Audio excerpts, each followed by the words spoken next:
Hi, everybody. This is John Erickson. Hope you're doing okay. Um, this is John Erickson. Something happened to me today which made me really reflect upon life itself, the fragility of it, and at the same time, the sturdiness of it.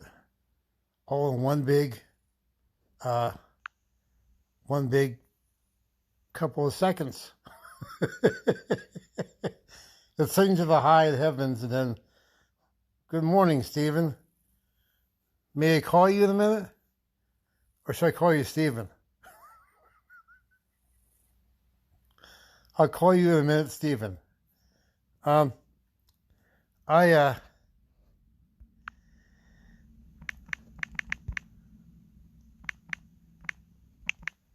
the reason I'm posting this is to let you know that sometimes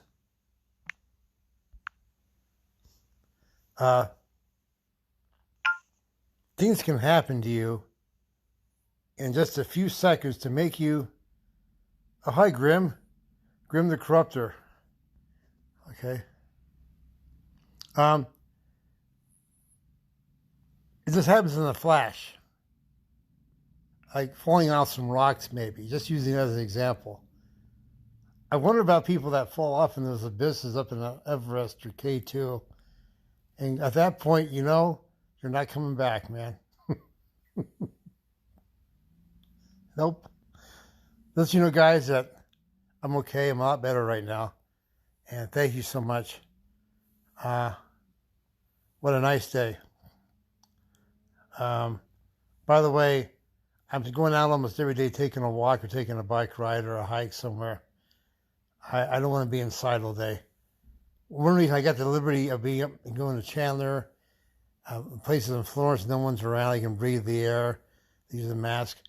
I'm not living in Wuhan or in Beijing or anything, or even Colorado Springs or Denver. I hope you guys have a good day. I'll be in touch again tomorrow, okay? There is one final thing here. I read a book recently. I will send it to you if you want to read it. It's about the 1898 riots in North Carolina. Oh, do you need a bicycle, Stephen? I have one left. I got rid of all of them. Yeah, I used to own like 7 or 8 bicycles, and I got 2 left. I had to get rid of them. If you want to go for a hike, Stephen, I'll be around. It's a book about the riots in Wilmington, North Carolina, 1898, where white supremacy took over. And it lasted until Lyndon Johnson signed the Civil Rights Act in 1965. That's a true statement. Although it was Ann Coulter and those people there, blowing smoke again, and it's not actually true. For a while there were some black people, a percentage of black people that owned shops, wrote newspapers, people read, making money. And this guy named, his last name is now, I don't get his name right.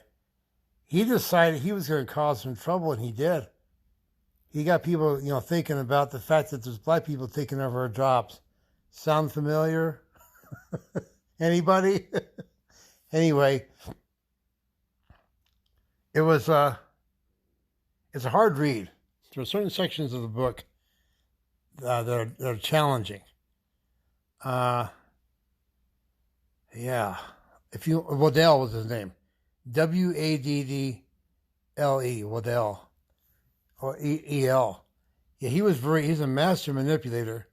And I think it preyed upon the fears of, there's one scene toward the end where one of the black men, goes and visits President McKinley.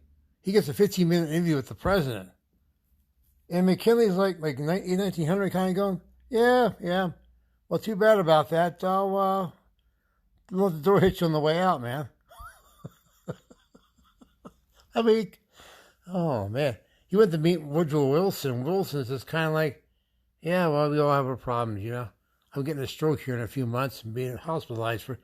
I'm going to have to study Woodrow Wilson's last year in office. I'm going to get a book on that and find out what really, I know what really happened that last year. That intrigues me. Last 2 years when he had a stroke, they said either Bowling Wilson took over the government. I used to blow that off at one time, and now I can see that.